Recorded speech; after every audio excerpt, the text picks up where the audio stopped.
So I'm up on a roof. This is downtown Hartford.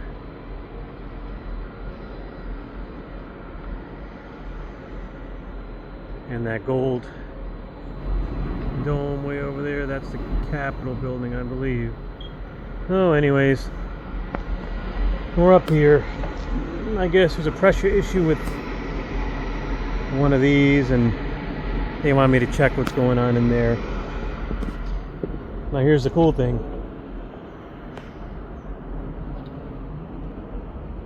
That building, that building, that building, that building, all those buildings,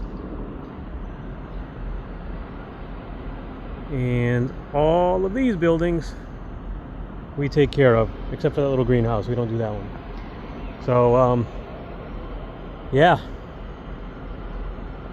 nice view. Like 80 degrees today. It's hot.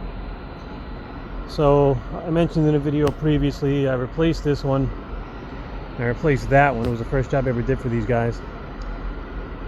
Someone talked them into doing this at some point in time. We're in Connecticut where it gets cold, and we stuck boilers outside. It's beyond me, but whatever. I'm dig into it.